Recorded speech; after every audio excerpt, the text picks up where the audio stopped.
전세 월세 사시는 분들 쫄 필요 없습니다. 집주인한테 쫄 필요 전혀 없어요. 좋은 게 마냥 좋은 것만은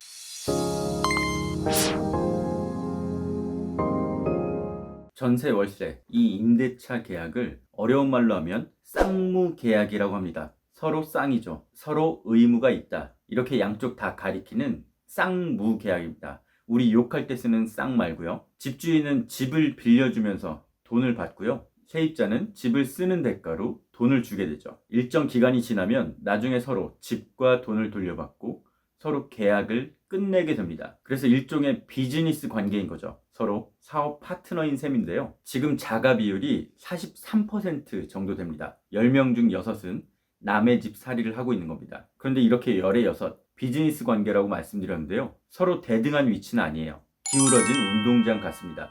보통 주도권을 집주인이 갖고 있는 경우가 많죠. 이론적으로만 생각하면 서로 대등한 위치가 돼야 되는데요. 정당하게 대가를 지불하고 그 집에 살면서 대신 관리를 해주고 있는 거죠. 그래서 조금 더 당당해도 될 것 같은데 현실에선 그렇지 못한 경우가 많습니다. 집주인 입김이 더 세죠. 집 없는 서름 2년마다 이사를 가야 되는 상황들, 세입자의 운명 눈치 보면서 살아야 되는 거죠. 그런데 세입자 여러분, 전혀 쫄 필요가 없습니다. 오늘 이 말씀 해드리려고 제가 앞부분 길게 늘어놓고 있는데요. 사실 서로 좋은 게 좋은 거는 맞아요.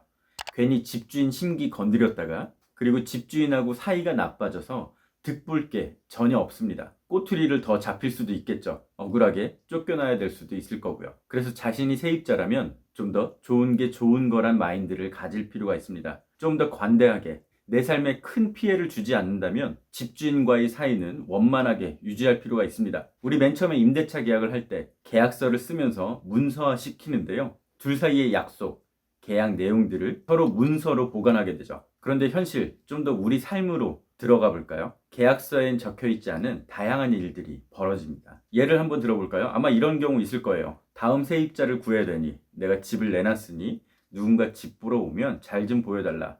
이런 얘기 말이죠. 이런 얘기 보통 계약서엔 거의 쓰여 있지 않을 겁니다. 이 경우 세입자는 어떻게 될까요? 원칙대로만 말씀드리면 그 다음 사람이 누가 오건 말건 지금 자신이 살고 있는 집을 남한테 보여줄 이유도 없고 의무도 없습니다. 우리 계약 내용엔 그런 건 적혀 있지 않으니까요. 또 코로나가 심한 이때 전혀 모르는 사람들 집에 들이기도 참 쉽지 않을 겁니다. 하지만 이런 경우 자신이 어느 정도 용납이 가능하다면 다음 사람 위에 집 보여주는 게 현실적으로는 훨씬 더 현명한 판단일 수 있습니다. 첫 번째는 집주인과의 사이가 틀어지지 않게 하기 위함이고요. 두 번째, 나중에 내가 오히려 아쉬운 소리를 해야 될 수도 있기 때문입니다. 예를 들어 열흘 정도 더 살게 될 경우, 또는 내가 이사갈 다음 집을 위해서 보증금을 미리 좀 내달라고 말할 경우, 이렇게 내가 아쉬운 소리를 할 수가 있기 때문이죠. 그래서 가급적 집주인과의 관계는 원만하게 유지하는 게 좋습니다. 그래서 좋은 게 좋은 거라고 말씀드리고 있는 거고요. 하지만 좋은 게 마냥 좋지만은 않습니다. 집주인이 어느 정도 선을 넘었다 그러면 단호하게 거절하셔야 돼요. 집주인이 정말 안하무인이다, 싸가지가 없다, 그럼 말도 안 되는 요구들 들어줄 필요가 전혀 없습니다. 특히 중요한 것, 세입자한테 가장 중요한 게 뭐죠? 바로 보증금일 겁니다. 보증금을 무사히 돌려받는 일. 만약 이런 과정에 해를 끼치는 주인의 요구, 이런 것들 전혀 들어줄 필요가 없습니다. 그래서 우리는 집주인과의 관계를 원만하게 유지해야 되지만 집주인이 혹시나 선을 넘었을 경우에는 단호하게 대처를 하셔야 돼요.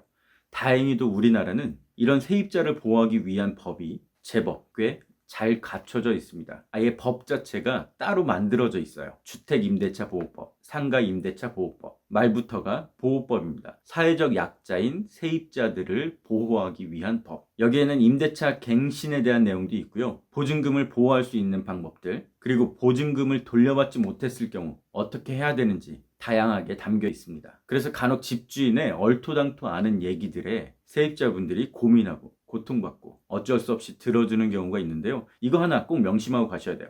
내 보증금 그리고 이 집에서 편히 살 권리를 침해당하는 거라면 단호하게 거절하시고 응하지 않으셔야 됩니다. 물론 이런 상황까지 오게 된다면 그때는 모든 걸 원칙대로 계약서대로 진행하셔야 된다는 걸 잊지 마십시오. 간단해요. 내 계약 기간이 끝나는 날 나는 정확히 나갈 거고 그날 보증금을 받아서 나는 나갈 거다. 이 원칙, 그리고 자신이 들어왔던 상태 그대로 집 상태를 만들어 놓고 나가겠다. 이렇게 기본과 원칙에 충실하시면 굳이 집주인 눈치 보지 않아도 내 권리를 누리면서 편히 살다가 나가시면 되겠습니다. 그래서 오늘의 결론, 어차피 사람끼리 하는 일이잖아요. 좋은 게 좋은 겁니다. 괜히 집주인하고 사이 틀어지면 전혀 득될 게 하나도 없습니다. 대신 마냥 좋은 게 좋은 것만은 아닙니다. 내 권리금을 지키지 못하게 될 경우, 또 집에서 편히 살 권리를 빼앗길 경우, 이런 경우가 온다면 집주인에게 단호히 대처하시길 바라겠습니다. 다음에도 더 좋은 정보로 찾아뵐게요. 지금까지 부틴이었습니다.